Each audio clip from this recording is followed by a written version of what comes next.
નમસ્કાર મિત્રો, શ્રી કૃપાલુ શૈક્ષણિક સંકુલ યુટ્યુબ ચેનલમાં આપનું હાર્દિક સ્વાગત છે। આવા જ એજ્યુકેશનલ વિડીયો જોવા માટે લાઇક, શેર અને સબસ્ક્રાઇબ કરવાનું ભૂલતા નહીં।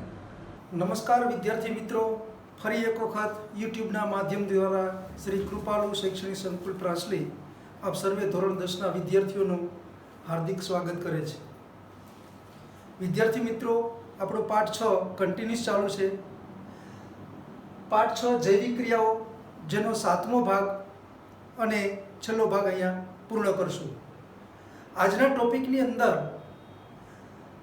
આપણે પરીક્ષાલક્ષી વિવિધ પ્રકારના તફાવતો સમજવાના છે અને એ તફાવતો જે આપણે આગળ 4 ગુણના અને 3 ગુણના પ્રશ્નો, અલગ અલગ જૈવિક ક્રિયાઓ, પાચન તંત્ર, ઉત્સર્જન તંત્ર, ઉત્સર્ગ એકમ, શ્વસન તંત્ર, એ જે પ્રશ્નો સમજ્યા એમાંથી જ બનેલા આ પરીક્ષાલક્ષી તફાવતો છે। જો પહેલા પ્રશ્ન આકૃતિ સાથેને સમજાઈ જાય તો આ તફાવતો રોકડિયા મારશે। આપણે સમજવાનો પ્રયત્ન કરીએ તો કે પાઠ 6ના જૈવિક ક્રિયાઓમાં ભાગ 7 અને આ પાઠનો છેલ્લો વિડીયો છે, જેમાં વિવિધ તફાવતો છે। એમાં પહેલો તફાવત આપણે લઈએ તો કે પાચન તંત્ર સમજાય એમાંનો તફાવત છે આપણો, તો કયો છે? તો કે જઠર રસ અને પિત્તરસ। વિદ્યાર્થી મિત્રો, બીજી એક વસ્તુને ધ્યાન ઉપર દોર દઉં, દરેક 4 તફાવતો મેં અહીંયા બતાવેલા છે। ચારે તફાવતની અંદર 4, 5, 6 મુદ્દાઓ મેં લીધા છે। પરીક્ષાની અંદર મોસ્ટલી 2 ગુણની અંદર તફાવત પૂછાતો હોય, ભાગ્યે જ ક્યારેક એવું બની શકે કે 3 ગુણની અંદર તફાવત હોય। તો કે તમારે ખાસ શું ધ્યાન રાખવાનું છે કે દરેક તફાવતની અંદર મિનિમમ આપણને ઓછામાં ઓછા બંને બાજુના 3 મુદ્દાઓ ખ્યાલ હોવી જોઈએ, આવડતા હોવા જોઈએ। વધારે લખો તો સારી બાબત છે, પણ મિનિમમ બંને બાજુ તફાવતના 3 મુદ્દાઓ મિનિમમ આપણને આવડતા હોવા જોઈએ। તો આપણે લઈએ પહેલેથી। હવે પહેલો તફાવત છે જઠર રસ અને પિત્તરસ। તો કે પહેલા નિબંધ પ્રકારના પ્રશ્નોને આપણે નજર સમક્ષ રાખશું અને સમજવાનો પ્રયત્ન કરશું તો સરળતાથી, ઇઝીથી, ગોઈખા વિના તમને આવડી શકશે। શું કહે છે મુદ્દો એ? તો કે જઠર દિવાલની જઠર ગ્રંથિમાંથી સ્ત્રાવ પામે છે। તો કે જઠર હતું, એની જે દિવાલ હતી એની અંદર આપણે ગ્રંથિઓને સમજાતા, તો એ ગ્રંથિઓમાંથી જ આ જઠર રસ ઉત્પન્ન થાય છે। પિત્તરસ ક્યાંથી ઉત્પન્ન થાય છે?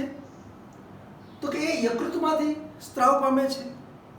એટલે જઠર રસ એ જઠર દિવાલની જઠર ગ્રંથિમાંથી ઉત્પન્ન થશે, તો પિત્તરસ એ યકૃતમાંથી ઉત્પન્ન થશે, એટલે કે સ્ત્રાવ પામશે। બીજો ટોપિક શું છે? તો કે જઠર રસ છે એનો ક્યાંય સંગ્રહ થતો નથી। જઠર રસનો ક્યાં સંગ્રહ થતો નથી। જ્યારે પિત્તરસનું શું થાય છે? તો કે પિત્તરસ છે યકૃતમાંથી ઉત્પન્ન થયો અને પિત્તાશયની અંદર એ સંગ્રહ પામે છે, જે આપણે આગળના પ્રશ્નની અંદર આકૃતિ સાથે સમજીએ એમાં પણ સમજાતા। આમાં જઠર રસ છે એ સંગ્રહ નથી થતો અને આમાં યકૃતમાંથી ઉત્પન્ન થયો અને સંગ્રહ ક્યાં થાય છે? પિત્તાશયની અંદર સંગ્રહ પામે છે। પછીનો મુદ્દો છે કાર્ય બાબતનો। તો કે જઠરમાંથી જે જઠર રસ ઉત્પન્ન થયો એ ઉત્પન્ન થાય અને જઠરમાં જ કાર્ય કરે। જઠરની દિવાલમાંથી જઠર રસ ઉત્પન્ન થયો જઠર ગ્રંથિઓ દ્વારા, અને એનો ઉપયોગ પણ ક્યાં થયો? જઠરની અંદર જ કાર્ય કરે છે। જ્યારે અહીંયા પિત્તરસમાં શું થશે? તો કે યકૃતમાં ઉત્પન્ન થયો, પિત્તાશયમાં સંગ્રહ થયો અને એ ઉત્પન્ન થઈ અને નાના આંતરડા એટલે કે પક્વાશયની અંદર એ કાર્ય કરશે। એટલે કાર્યના સ્થાન બંનેના બદલાણા। આનું ઉત્પન્ન જઠરમાં થાય, કાર્ય પણ જઠરમાં થાય। આનું ઉત્પન્ન થયું યકૃતમાં, પિત્તાશયમાં સંગ્રહ થયો અને ઉપયોગ ક્યાં થયો? તો કે નાના આંતરડામાં કાર્ય કર્યું। એટલે 3 મુદ્દા મિનિમમ આવડતા હોવો જોઈએ। હજી વિશેષ આપણે મુદ્દાઓ લઈએ, આપણે 6 મુદ્દાઓ લીધા છે। તો કે ચોથો ટોપિક શું કહે છે? તો અહીંયા અમ્લીય પાચક રસ છે। અમ્લીય એટલે કે કેવા એસિડિક માધ્યમ પૂરું પાડનારા છે. જ્યારે પિત્તરસ કેવો છે આલ્કલીય પાચક રસ છે એટલે કે બેઝિક ગુણધર્મ ધરાવતા રસો છે. એક એસિડિક છે ને બીજો સીધી ભાષામાં કહીએ તો બેઝિક છે. શું થાય છે તો કે જઠરની અંદર જે ખોરાક છે એ ખોરાકને કેવો બનાવે છે એસિડિક રસ છે માટે કેવો બનાવે છે એસિડિક બનાવે છે. જ્યારે અહીંયા શું થયું પિત્તરસમાં થઈ અને નાના આંતરડામાં ઉપયોગ થયો તો ત્યાં એસિડિક માધ્યમ ચાલતું નથી માટે આલ્કલીય પાચક રસ ઉત્પન્ન થાય છે અને જે ખોરાક છે નાના આંતરડામાં ગયો કેવો બની જાય છે બેઝિક એટલે કે આલ્કલીય બનાવે છે. અને છેલ્લો ટોપિક તો કે આ કેનું પાચન કરશે જઠરરસ તો કે પ્રોટીનનું પાચન કરે છે. જ્યારે પિત્તરસ છે એ આલ્કલીય બન્યો છે અને છેલ્લે કેનું પાચન કરશે તો કે ચરબી છે એને નાના ગોલકોમાં વિઘટન કરે છે. એટલે કે જઠરરસ દ્વારા પ્રોટીનનું પાચન થશે અને પિત્તરસ દ્વારા ચરબીનું પાચન થાય છે. અહીંયા તમારો જઠરરસ અને પિત્તરસનો તફાવત પૂરો થશે. ફરીને એક વખત ધ્યાન ઉપર દોરી દઉં છું. મેં 6 મુદ્દાઓ બંને બાજુ લીધા છે પણ વિદ્યાર્થી મિત્રો તમને મિનિમમ 3 મુદ્દાઓ ખ્યાલ હોવા જોઈએ. એવી જ રીતે બીજો પરીક્ષાલક્ષી આપણે તફાવત લઈએ તો કે કર્ણકો અને ક્ષેપકો. આ તફાવત કયા પ્રશ્નનો છે તો કે રુધિરનું વહનવાળા હૃદયની અંતસ્થ રચના સમજી એની અંદર આપણે ખંડોને સમજાતા. તો જો એ પ્રશ્ન તમને ક્લિયર હોય તો અહીંયા તફાવત તમે સરળતાથી આપી શકો છો. સમજીએ આપણે તો કે કર્ણકો છે એ હૃદયના ઉપરના 2 ખંડો છે જેને કર્ણકો કહે છે. આપણે આપણા હૃદયને ચતુષ્ખંડી કીધું જેમાં ઉપરના 2 ખંડો છે ડાબું કર્ણક અને જમણું કર્ણક. એટલે કે હૃદયની અંદર ઉપરના 2 ખંડકો છે એ કર્ણકો કહેવામાં આવે છે. એવી જ રીતે એના ઓપોઝિટમાં જઈએ તો કે ક્ષેપકો કોને કીધા તો કે હૃદયના નીચેના 2 ખંડો એ નીચેના 2 ખંડો એટલે ક્ષેપકો. કયા ડાબું ક્ષેપક અને જમણું. ઉપરના 2 ખંડો એટલે કર્ણકો અને નીચેના 2 ખંડો એટલે ક્ષેપકો. અહીંયા પહેલો મુદ્દો તમારો પૂરો થઈ જાય છે. બીજો મુદ્દો ક્ષેપકમાં જોઈએ શું કહે છે તો કે એની દિવાલો પાતળી હોય છે. કેની કર્ણકોની દિવાલ પાતળી હોય છે જ્યારે ક્ષેપકોની દિવાલ જાડી હોય છે. એ મુદ્દાને પણ આપણે વિગતે ત્યારે સમજાતા કે આની દિવાલો પાતળી કેમ છે અને આની દિવાલો જાડી કેમ છે. એવી જ રીતે ત્રીજો મુદ્દો છે કર્ણકો એ શરીરના અંગોમાંથી રુધિરને હૃદય તરફ લાવે. એટલે કે આખા શરીરમાંથી કર્ણકો છે એ રુધિરને શરીરના અંગોમાંથી હૃદય તરફ લઈ આવે છે. તો અહીંયા એનાથી ઉલટું તો કે ક્ષેપકો શું કામ કરે છે તો કે ક્ષેપકો એ કર્ણકોમાંથી રુધિર મેળવે છે. એટલે કે શરીરમાંથી ઉપરના 2 કર્ણકોમાં રુધિર આવ્યું એ રુધિર હવે કેમાં ગયું નીચે ક્ષેપકમાં. એટલે કે કર્ણકો છે શરીરમાંથી રુધિર મેળવશે તો કે ક્ષેપકો ક્યાંથી મેળવશે તો કે કર્ણકોમાંથી ક્ષેપકો મેળવશે. ચોથો ટોપિક આપણે લઈએ તો કે કર્ણકોમાંથી ક્ષેપકમાં રુધિર વહન પામે છે. કર્ણકો ભરાણા એટલે કેમાં ગયું રુધિર ક્ષેપકમાં વહન પામે છે. આ ટોપિક જેવો છે. અને અહીંયા શું થયું તો કે ક્ષેપકમાંથી રુધિર અંગો તરફ જશે. એટલે કે આખા મુદ્દાને સમજીએ તો કે કર્ણકો એ શરીરમાંથી હૃદયમાં રુધિરને લઈ આવ્યા અને કર્ણકોમાંથી ક્ષેપકમાં ગયું અને ક્ષેપકોએ રુધિરને ક્યાં મોકલી દીધું શરીરના વિવિધ અંગો તરફ. એવી રીતે પાંચમો ટોપિક આપણે લઈએ તો કે તેમાં રુધિર દબાણ ઓછું હોય છે. કેમાં કર્ણકોમાં. અને દબાણ ઓછું છે માટે જ આપણે બીજો ટોપિક લીધો હતો કે એની દિવાલ કેવી છે પાતળી છે. અહીંયા શું છે તો કે તેમાં રુધિરનું દબાણ વધુ છે. તો અહીંયા બીજો મુદ્દો શું લીધો હતો એની દિવાલ જાડી છે. એટલે કે જેમાં દબાણ ઓછું છે એની દિવાલ પાતળી અને જેમાં દબાણ વધુ એની દિવાલ જાડી છે. તો અહીંયા આપણે વિદ્યાર્થી મિત્રો કર્ણકો અને ક્ષેપકોના તફાવતની અંદર 5 મુદ્દા આપ્યા છે. મિનિમમ તમને 3 મુદ્દાઓ આવડતા હોવા જોઈએ. ત્યાર પછી નેક્સ્ટ તફાવત નંબર 3 લઈએ આપણે. તો કે ત્રીજો તફાવત શેનો છે? તો કે ત્રીજા તફાવતની અંદર ધમની અને શિરાઓ. તફાવત નંબર 3 છે ધમની અને શિરાઓ. એ પણ કેનો ટોપિક છે? તો કે હૃદયમાં રુધિરના પરિવહનનો ટોપિક છે પાછો. એટલે હૃદયની રચના સમજાણી હોય તો તમને કર્ણકો અને ક્ષેપકનો તફાવત પણ આવડે, અને જો હૃદયની રચના સમજાવ હોય તો તમને ધમની અને શિરાનો પણ તફાવત આવડે. સમજીએ આપણે એની અંદર 5 મુદ્દાઓ આપ્યા છે. 3 મુદ્દાઓ મિનિમમ આવડતા હોવા જરૂરી છે. શું કહે છે પહેલો? તો કે હૃદયથી અંગો તરફ રુધિર લઈ જતી રુધિર વાહિનીઓ ને ધમની કહીએ છીએ. જે આપણે અહીં સમજાતા છેલ્લેથી બીજો મુદ્દો એ કે ધમનીની અંદર રુધિર ઓટોયુક્ત ભરાય છે અને સંકોચન પામે છે, અને ઓટોયુક્ત રુધિરને ક્યાં લઈ જાય છે? શરીરના વિવિધ અંગો તરફ. એટલે તો શું થઈ ગયું? તો કે હૃદયથી વિવિધ અંગો તરફ રુધિરને લઈ જતી રુધિર વાહિનીઓ, એને આપણે શું કહેશું? ધમની કહેશું. અહીંયા એનાથી ઉલટું શું કહે છે? તો કે અંગો તરફથી રુધિરને લઈ જતી રુધિર વાહિનીઓને શિરા કહે છે. એટલે કે હૃદયથી અંગો તરફ જાય તો ધમની છે, અને અંગોથી હૃદય તરફ રુધિર લઈ જતી રુધિર વાહિનીઓ એટલે છે શિરા. નેક્સ્ટ તો કે ધમનીઓમાં રુધિર ઊંચા દબાણથી વહન પામે છે. અહીંયા પણ આપણે એ જ મુદ્દો લીધો તો અહીંયા દબાણ વધુ હોય છે એની દિવાલ જાડી હોય છે, દબાણ ઓછું હોય છે એની દિવાલ પાતળી હોય છે. એટલે કે ધમનીઓમાં રુધિર ઊંચા દબાણથી વહન પામે છે, એમાં દબાણ વધારે હોય છે. અને એટલા જ માટે શું કહે છે? તો કે એનાથી ઉલટું લઈએ તો કે શિરામાં રુધિર નીચા દબાણે વહન પામે છે. જેનામાં ઊંચા દબાણે વહન પામે છે તો ત્રીજો મુદ્દો શું કહે છે? તો માટે એની દિવાલ કેવી? જાડી અને સ્થિતિસ્થાપક. આમાં દબાણ ઓછું, માટે ત્રીજો મુદ્દો તો કે એની દિવાલ કેવી? પાતળી અને ઓછી સ્થિતિસ્થાપક છે. નેક્સ્ટ ચાલીએ ચોથો મુદ્દો.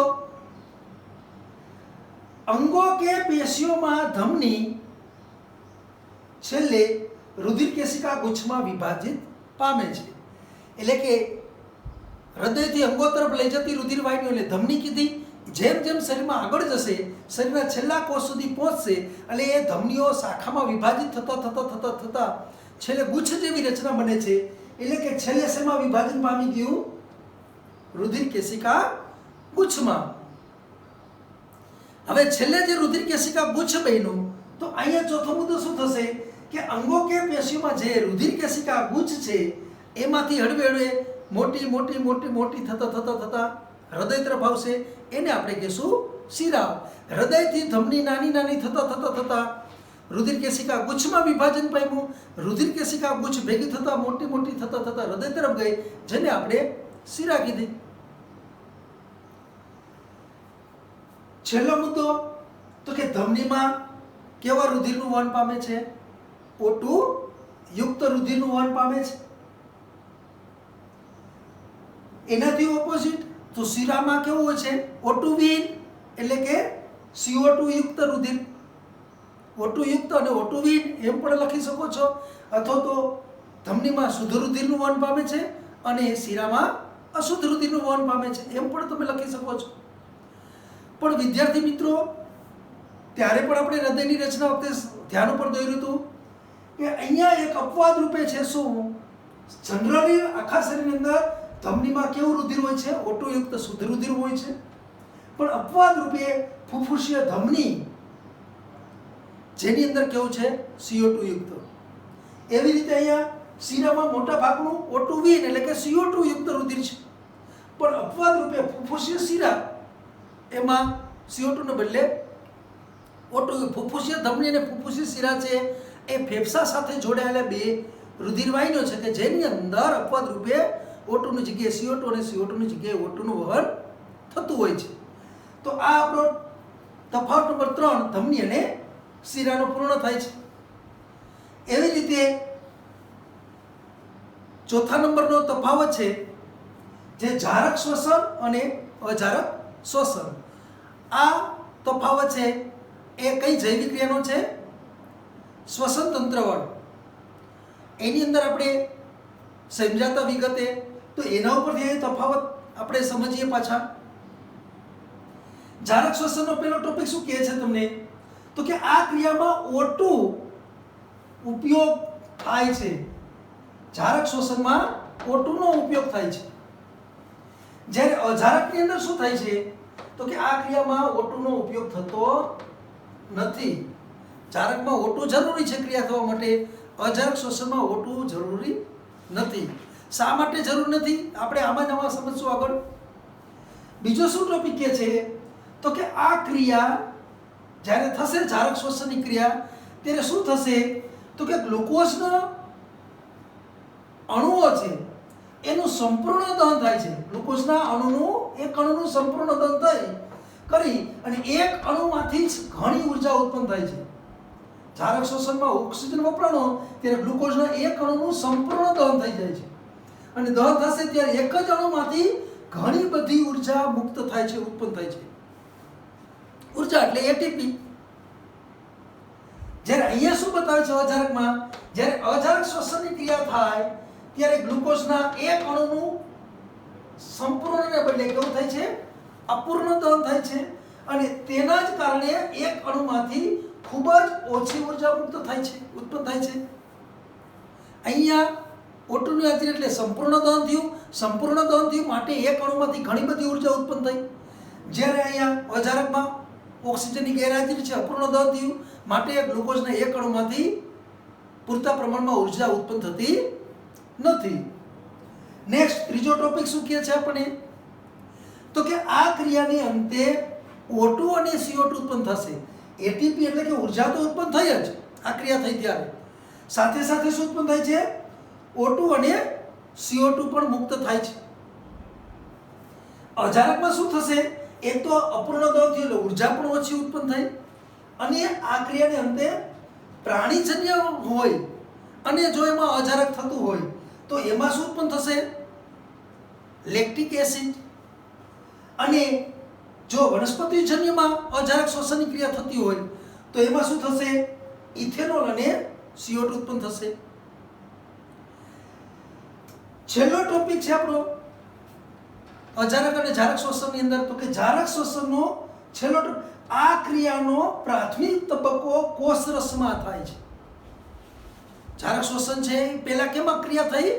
શરૂઆતનો તબક્કો કોષરસમાં થાય છે અને પછી પાછો બીજો તબક્કો ચાલુ થાય છે. તો બાકીનો જે બીજો તબક્કો છે એ કેની અંદર થયો? કણાભ સૂત્રમાં થયો. અને કણાભ સૂત્રમાં થાય છે માટે જ O2 ની જરૂર પડે છે. માટે જારક શ્વસન છે એ O2 ની હાજરીમાં જ O2 ના ઉપયોગથી થાય છે અને એ સંપૂર્ણ દહન થાય છે માટે પુષ્કળ ઉર્જા ઉત્પન્ન થાય છે અને કણાભ સૂત્રની અંદર ક્રિયા થાય છે. જ્યારે અહીંયા શું થાય છે? તો કે આ ક્રિયા સંપૂર્ણપણે કોષરસમાં જ થઈ જાય છે. એમાં જો મિત્રો બીજો તબક્કો આવતો જ નથી.